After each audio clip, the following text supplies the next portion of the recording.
ओम शांति। आज 30 जून 2020 की साकार मुरली है। आज बाबा कहते हैं, मैं जो हूँ जैसा हूँ, यथार्थ रीति मुझे कोई नहीं जानता। मनुष्य आत्माएं भी यथार्थ रीति अपने को नहीं जानती। आगे कहा, अभी तुम बच्चों को यह नॉलेज मिलती है जिसे फिर तुम साथ ले जाते हो। हम आत्मा है, ये पुराना शरीर छोड़ दूसरा लेना है। आत्मा की पहचान साथ में ले जाते हैं। पहले तो आत्मा को भी नहीं जानते थे।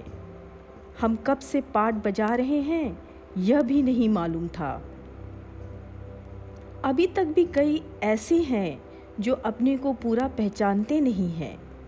सब मोटे रूप में जानते हैं और मोटे लिंग रूप को ही याद करते हैं। मैं आत्मा बिंदी हूँ, बाप भी बिंदी है, इस रूप से याद करें, लेकिन नहीं, ऐसे याद करने वाले बहुत कम हैं। नंबरवार बुद्धि है ना। कोई तो अच्छी रीति समझकर औरों को भी समझाते हैं। पहले तो मनुष्य को आत्मा की ही पहचान नहीं है। अपने को आत्मा निश्चय करें तब बाप को भी जान सकते हैं।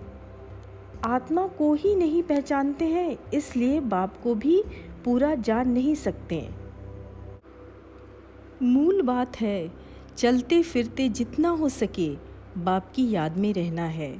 सिर पर जितना पापों का बोझा है उसे उतारना है, और वह सिर्फ याद से ही उतरेगा। बाबा की याद से ही हम पवित्र बन जाएंगे। याद में रहते रहते फिर हम चले जाएंगे मूल वतन में, जहाँ के हम निवासी हैं। वही हमारा शांति धाम है। वापस हमें वही जाना है।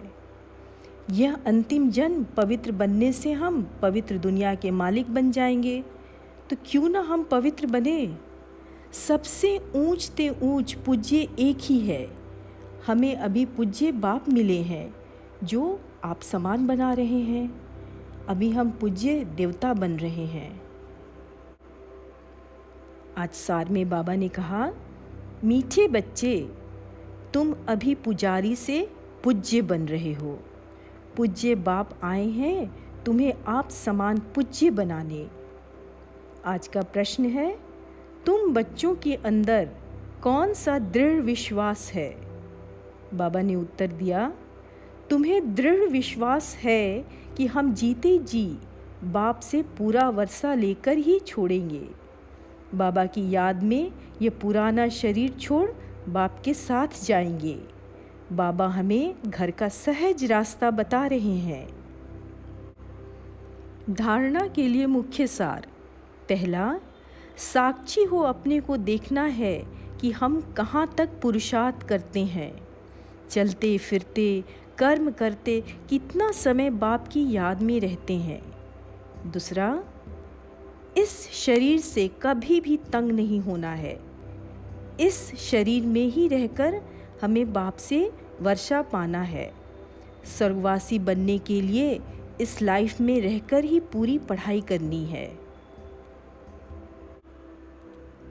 आज बाबा ने वरदान दिया, मास्टर रचयिता की स्टेज द्वारा आपदाओं में भी मनोरंजन का अनुभव करने वाले संपूर्ण योगी भव। विस्तार में, मास्टर रचयिता की स्टेज पर स्थित रहने से बड़ी आपदा एक मनोरंजन का दृश्य अनुभव होगी।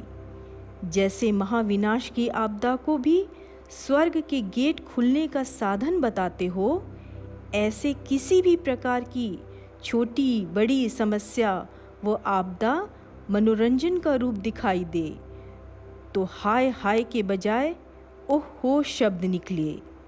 दुख भी सुख के रूप में अनुभव हो। दुख सुख की नॉलेज होते हुए भी उसके प्रभाव में नहीं आना है।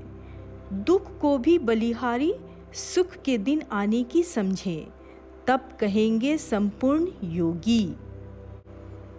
आज का स्लोगन, दिल तख्त को छोड़ साधारण संकल्प करना, अर्थात धरनी में पांव रखना। ओम शांति।